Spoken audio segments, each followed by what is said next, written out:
I'm not going to start this again. I've been starting it umpteen times over. It's been a roller coaster day. Got a new mic, so I hope that's working. I tested it, seems pretty decent, so hopefully it'll stay working. Because I prefer to be taping down here anyway for the moment. So today, update. I got a call. My son was going to go see my uncle at the hospital this afternoon. And then I got a call that he got a bed at one of these rehab places. So that's good. And they were going to take him there today. And I'm like, ugh. They said they did not do the test that I wanted, that he was going to be put into rehab today. I was not happy about that because I really wanted this test. And he's not an easy. I have allergies, so I apologize. I sniffle a lot.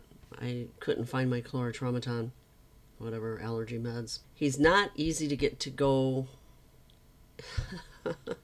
It's not easy to get him to a doctor. It is what it is. So then I called the rehab place to ask about what their policy was with visitation and all that good stuff. No visitors. I called a few other places. No rehab, nursing home, assisted living is allowing any visitors. I was not happy. I get it. I get it. It's so hard. And I'm jumping ahead here. It is hard. So I was demanding to talk to somebody at this rehab place. I had called a few times. And finally, the girl that handles the administrative stuff, and he's been to this place before, so I knew who she was. I've dealt with her, super nice, understanding, because I was like talking to some friends and venting and going off, because when it comes to nursing homes and rehabs and assisted living stuff, the family is important, because I know through experience they don't get good treatment all the time. A lot of time they don't get good treatment. But if they know that family members are coming there, checking on them, doing things for them all the time, then they get better treatment. I know this from us taking care of our aunt, being there, having a camera. We actually hired people to be there when we couldn't a lot of the times. Not all the time, but when we knew there were certain times at night, especially the night crew, I'm going to digress here. However, it was hard, and I asked, and they said they do window visitation. So I get to knock on his window and say, hi. You can't hear me, but hi. Take a whiteboard, write him notes, and he can't answer me. And I'm sorry. Knowing what I know, what I believe, it just really is hard when you see what you see and you can't do anything about it. Your hands are tied. And the lady that I ended up talking to, she agreed. She said the residents, patients and everybody do much better when they are allowed to see loved ones. It's hard on them. I had makeup on today, believe it or not. It's been all sweated and cried off. That's why I'm sniffling the tears.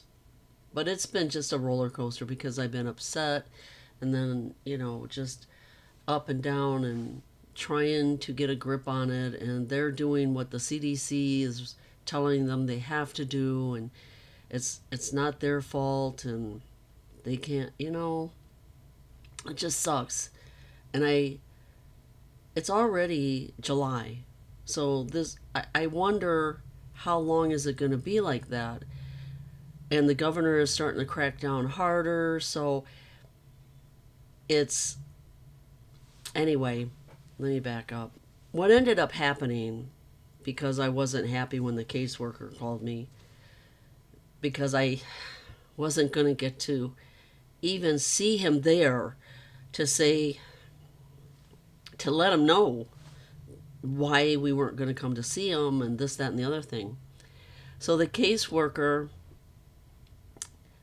called me And she said, we're keeping him overnight. We're going to run the tests that you want him. We're going to take him tomorrow, which was a blessing because it was still open for visitation, and I was able to hurry, go over there, take the whiteboard. I was there for a couple of hours, and I explained to him everything that was going on and what was going to happen, and I stayed and helped him with his dinner, and he seemed okay. He doesn't seem like he's in really bad spirits. So, I mean, and then they had to test him because anybody that goes into assisted living or a nursing home, etc., they have to be tested for the COVID to make sure that they're negative, and he was good to go. So that's good. I'm having editing problems with my program that I use, and I'm really hoping it'll work this time because it is a pain in the butt. Because what happens is I go through, I edit, and then I try to upload it, and then it doesn't go, and then I have to abort it, and then it doesn't save it, and then I have to do it all over again. That is why the last video I just said screw it, I'm letting it go. If that's the case with this one, I just have to redo it, I guess. I don't know. I'll figure it out.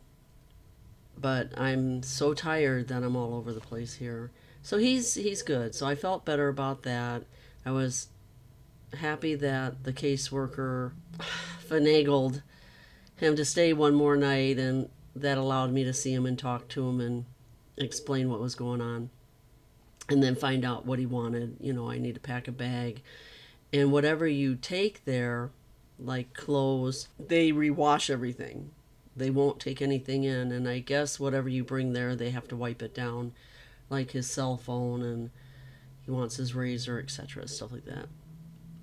So, I mean, it's good. I mean, they're taking precaution and stuff, but it's just that I know people that work at these hospitals, and there's 0 cases of the COVID, and it just like I still get frustrated with the news and just the stuff. Here's something that's going on, and I know, and I'll cut this short. So everything's good. So tomorrow he goes to rehab, and I will do the window visit, and I will call and check on him, and I will do everything I can to make sure he has what he wants, needs, whatever. So I went to the store. We went to Myers this morning, and they're not taking money, cash. You have to use your card. And I'm like, wow. I mean, they want to bring in this digital currency, and I never thought that I would see it quite like this, but there's a change shortage. If you know anything about it, let me know in the comments, because I am seeing signs everywhere that there's a change shortage. The banks are even limiting the change that you get. Everybody where I go, if you don't have the exact change, you have to use your credit card, or if you want to pay, like say it's $3.50 and you don't have 50 cents and you want to give them $4 and not take the change back, that's up to you. What's going on? What's going on, people? Who's hoarding the change? What's going on with the change? It's just another interesting piece of the puzzle that's going. What is going on? What is the reasoning? What is the purpose? I mean, I know I'm repeating myself, but it just makes me go, and it's making things difficult. And then whenever our governor says anything, people run to the store and start hoarding again. Because I went to Myers and the shelves were pretty pathetic, and I'm like, you got to be kidding me. It's just sad. It is just so sad.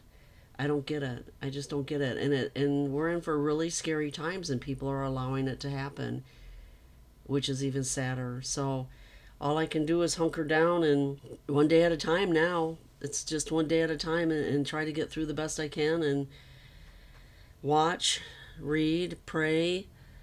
Man, if you ever needed Yahweh in your life, it's now. I mean, people, get serious, get right with, as they say, I'll say it, get right with God, but I say Yahweh. Things are gonna be some hard choices to make. So I'm gonna cut this off. It's all. I mean, I can't believe how fast it goes when I do this. It's crazy fast. And I know it's not fast on your end when you're watching it. You're probably sitting there going, okay, will she shut up already? All right, well, I'm going to take off. I'm going to try to see if I can't do something with this. So, you all have a good night. Bye.